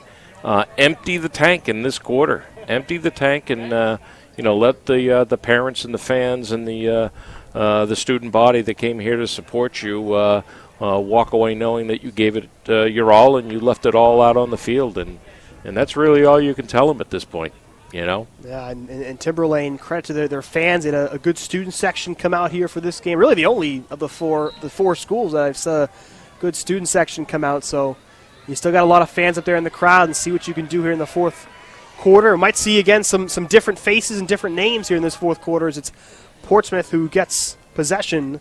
Delisle has it. Yeah, absolutely. You got to start putting the bench out there and give these boys a taste. There's some senior weight on this team for the Clippers. They're going to lose a fair amount of guys, and quality guys. Although guys like O'Neill and Nick Smith, they're gonna remain as they are only sophomores. But you're going to lose Damodari. You're going to lose O'Neill. So, you've got some guys that are moving on, and you want to get some guys a little taste of the playoffs here. That can always help. It might right now not seem by much, but even this little bit of experience could prove dividends, if these teams find their way back here a year from now. as Portsmouth will just throw the ball around here. Nick Smith up top with it. He'll turn back the other way. Being defended by Andrew Morin. The ball to the middle gets sandwiched, and Morin now has it. As he loses it. As he was defended by DeLisles, and Portsmouth's got it. Smith throws the pass over. A little chaotic here to start this fourth quarter. And the Clippers do control eventually. It was scooped up by Max Dieppe as we get a whistle. Yeah, looking at the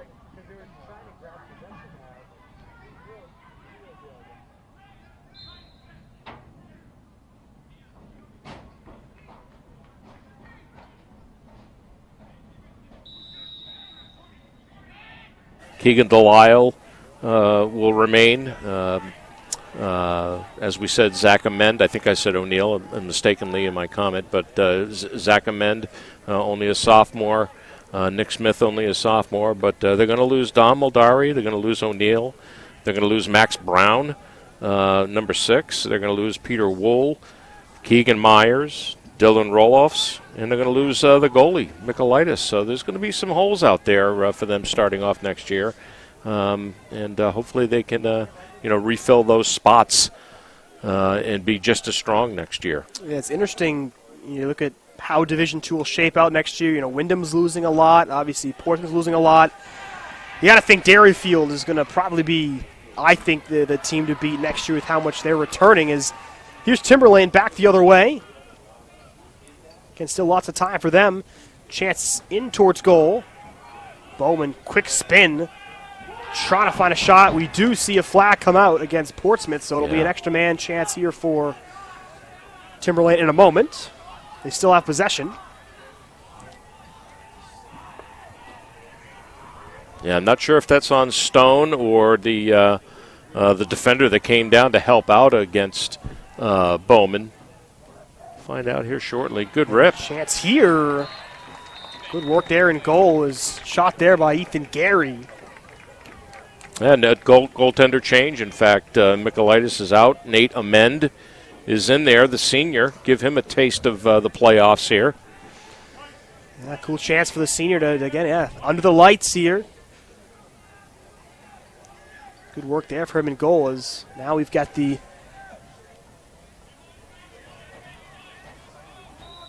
extra man.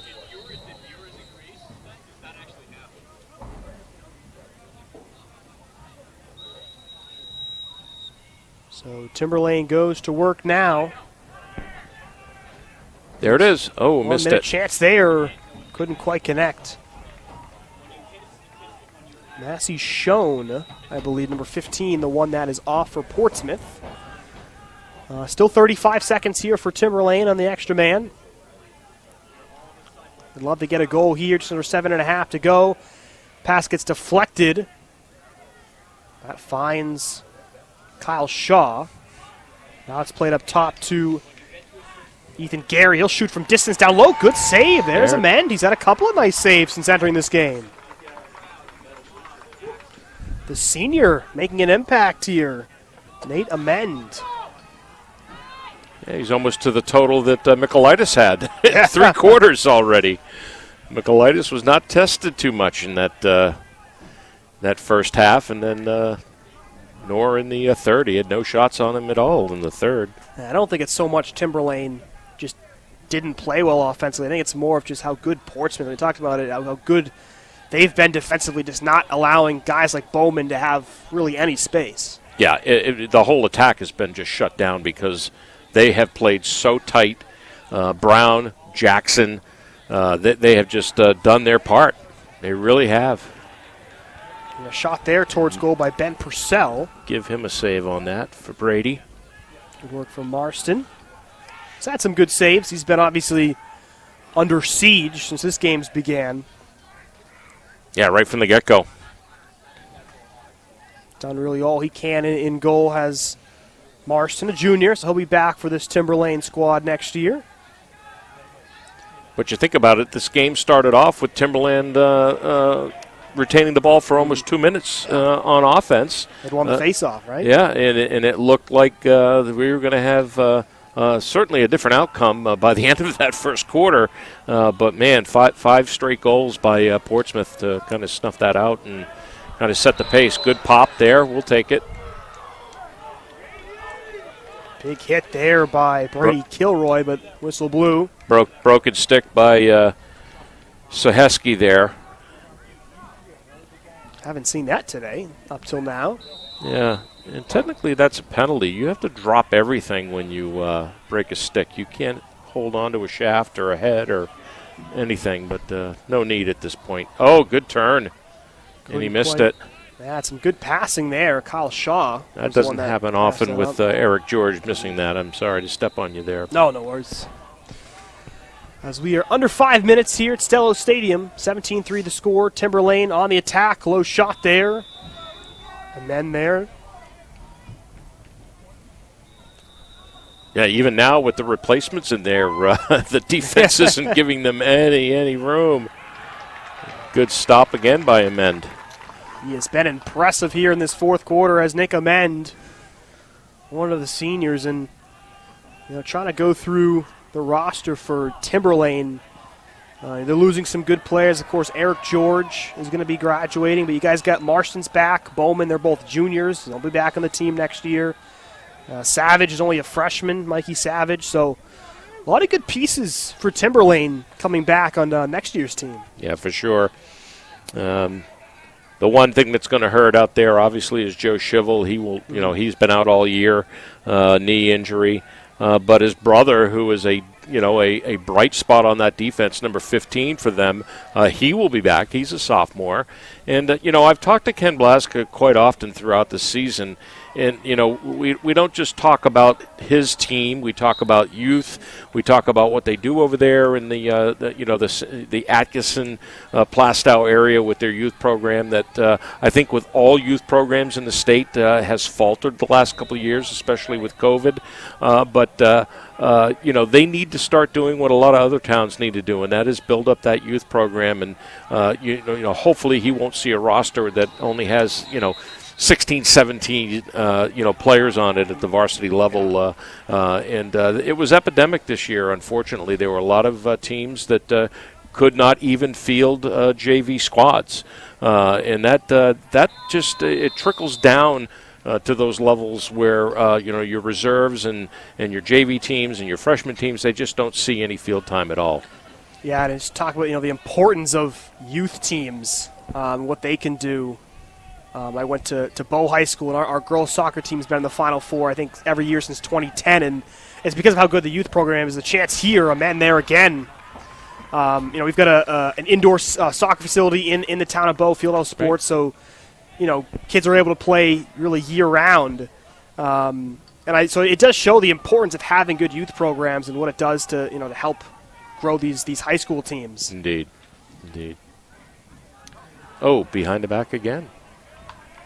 Might as well. Eric George, he did it once earlier in this game, but couldn't get that time. And clearance attempt there will go a bit awry for Portsmouth. Well, I can see, maybe 10 years from now, Michaelitis and Nate Amend are, at their 10-year reunion, and they're, sitting around, having a beverage, and Michaelitis, hey, remember, Nate's going to say, yeah, but remember the semifinal game against Timberlane? I had more saves than you did. And that is truly the case here tonight, where Amend just made his fourth save, and I only have 3 tallies on the save side for Michaelitis. So that'll be a topic of conversation, I'm sure, somewhere down the road. That's impressive to come off the bench. It's been, been getting cooler. You've been standing on the sideline, and he's been sharp since the end of this game. It's really impressive from the senior Amend. And again, it also helps to just showcase the depth that this Portsmouth roster has, really up and down. I want to say that he's probably seen more rubber now, because there's been probably 5 or 6 shots that have whistled wide by Timberlane, not to mention the 4 that he's caught up with. So little more pressure by the Owls here with a different set of defenders in there. As we head towards the final minute here of play at Stello Stadium, as it will be number 1 Portsmouth, who will be taking on number 2 Dairyfield in the championship game. That's something that we thought, very well could be the case in the playoff start, how good these two teams were, and possible for an upset here or there, but it will be the number 1 and number 2 teams who will face off for the Division II title. Of course, Portsmouth, the defending champs, and Dairyfield back in the title game for the first time since 2019. That was when they had won their 4th consecutive title, as Dairyfield and Portsmouth really are the perennial powers here in Division II, and they've made that statement again this year. Yeah, nice to see that Coach Vischer was able to get some of the seniors that were not starters, do not see a lot of time, out on the field. You got number 21, Torin Brewer. He'll be moving on. This is his senior year. A couple other numbers out there that we don't have on the official roster, but definitely we're able to get them out there, and some youth. And we're going to see the final seconds tick off as Portsmouth storms the field, as they have come back here to Sello Stadium and just dominated from start to finish. The number 1 seed mobbing Nick Amend, who was fantastic in goal in the 4th quarter, as they defeat Timberlane here today 17-3. Classy performance here in the 4th quarter. Of course, it was running time. And it was scoreless. Portsmouth could have just, kept the pedal on, but totally unnecessary. Got the rest of the roster, went deep with it, and, came out of this, with a big win, which is going to be kind of the energy boost that they'll need to play Derry next Sunday. As we will take a quick break here and then come back for our final thoughts here in our post-game wrap-up. You're watching 2022 NHIAA Boys Lacrosse Division II Semifinals here on Friday Night Lights, New Hampshire, presented by Beals Insurance. Our broadcast today, as it always is brought to you by Beals Insurance Agency, with locations now in both Bedford and Londonderry. Whether you need home, auto, or business insurance, Beals Insurance will get you both the price and quality coverage that's right for you. Just call 603-471-9999 or visit BealsInsurance.com to request a free quote and start saving money today. Again, that's BealsInsurance.com. The New Hampshire Tomahawks promote the highest level of club lacrosse competition, not just in the state, but in the country. Looking to get recruited? Director Chris Cameron keeps an open dialogue with the nation's top college lacrosse coaches. Over 400 New Hampshire Tomahawks alumni have played at the college level, including the ACC, Big East, Big Ten, Ivy, NESCAC, NE10, and more. The New Hampshire Tomahawks coaching staff has over 100 coaches, including current high school, varsity, and college coaches. The Tomahawks offer training for players of all ages, clinics, camps, and leagues, along with spring, summer, and fall elite teams. So play with the best. The New Hampshire Tomahawks, showcase and development for college lacrosse. Visit NewHampshireTomahawks.com and girls.nhtomahawks.com. Hey, I'm Chad, the owner of New Hampshire iPhone Repair. We're New Hampshire's most trusted and affordable repair shop for your iPhone, iPad, iPod, and even Android needs. Don't worry, we're affordable, reliable, and we back our parts with a lifetime warranty. And you know what the best part is? No, what? We can repair your phone while you wait. I know, that's why I'm here. Oh, I know, Mrs. Green. Here's your iPad, good as new. Bring your phone into New Hampshire iPhone Repair today. How can you reach your team's fundraising goals at no risk and no cost? MG Sports offers a variety of products to make your team's fundraiser a success. Their products include tickets and discount cards to hundreds of local businesses. MG Sports now has a digital platform where athletes can raise funds in the comfort and safety of their own home. So become another lacrosse program like Bedford, Goffstown, or Memorial that sets fundraising records every season. MG Sports, fundraising made easy. Visit mgsportsfundraising.com to start raising money for your team today. Are you thinking of selling your home? Well, now may be the time, given that spring is here, the market is hot, and interest rates remain at all-time lows. It's time to call Roger Howe, a licensed professional realtor with the Bean Group. Not sure what your home is worth? Roger will provide a market analysis for you at no charge. With 12 years experience in residential, commercial, leasing, and investment properties, Roger knows your local market. So contact Roger Howe of the Bean Group today. At Dead River Company, the work we do is about more than just filling up tanks. It's about the everyday moments in your home. We're here to fix your heating equipment, so you have heat and hot water for moments like this. We brave the elements, so you're always safe and warm. Anytime, day or night. Because it's moments like this that we do everything we do. Dead River Company, it's not your job to worry about the heat. It's ours. Become a customer today, and we'll be there for the moments that matter to you.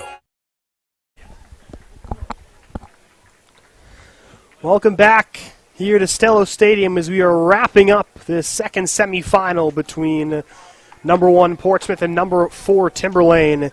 And it was the Portsmouth Clippers who dominated really from the start, scoring those 3 goals in quick succession en route to a 17-3 victory. Evan Alfano and Roger Howe here wrapping up as, you know, we saw it at the first possession, and talked about this a little bit, right? Timberlane, they get the face-off win, and we knew that was something they'd have to do a lot better at if they wanted to come away with this win, and they got the first face-off. They had the first 2 minutes of possession, but they just were unable to keep that going. But credit to Portsmouth, who came out here and just played a fantastic game. Yeah, I think we counted one unforced error, one error in general for the entire game with the Clippers. This was over early, unfortunately, for Ken Blaskin and his crew.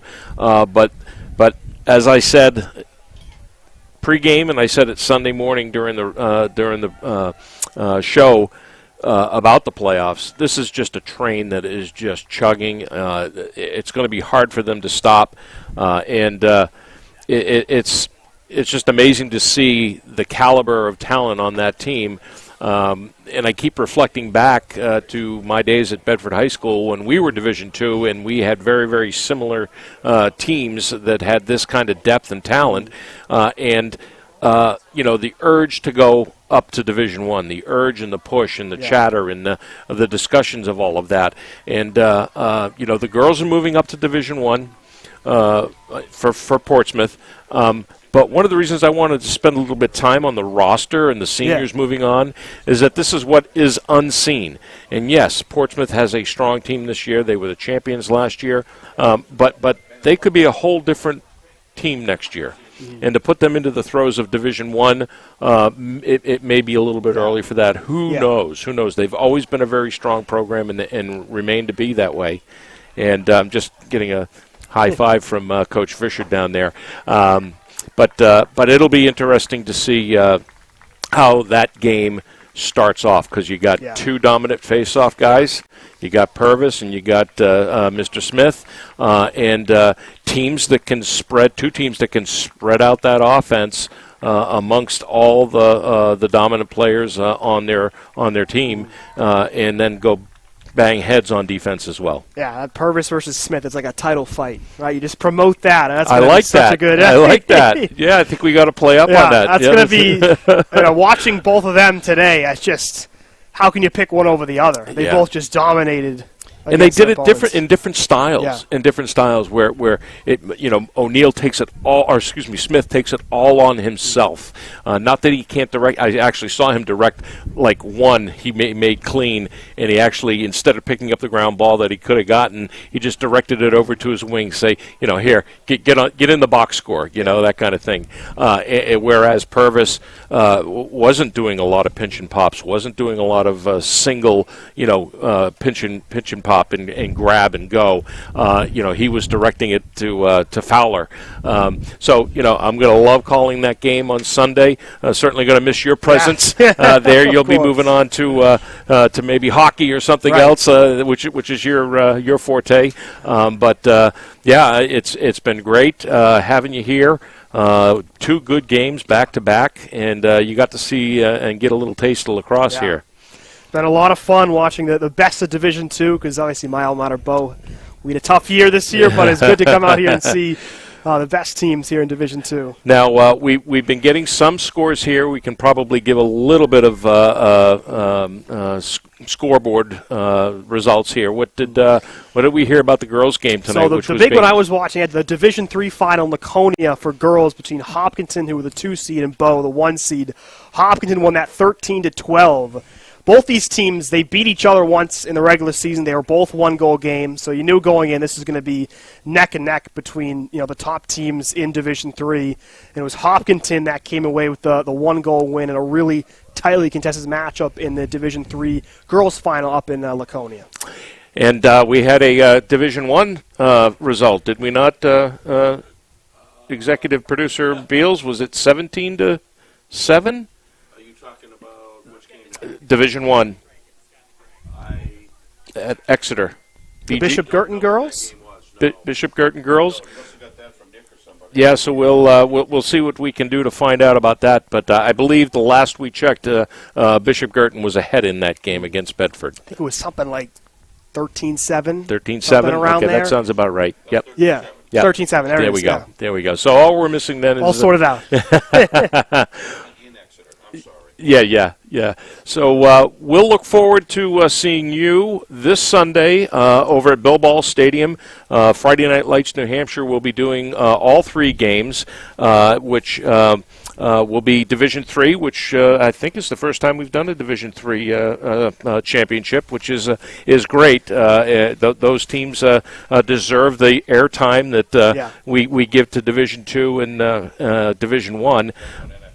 And that'll also be broadcast on the NFHS network, which I believe the girls' game was being done over at Bilball Stadium with them in participation tonight. So, again, we'll look forward to seeing our following on Sunday for Division III, then Division II, and Division I, which is the showcase game, and I believe that starts at 7 o'clock or 7:15, somewhere in that area there.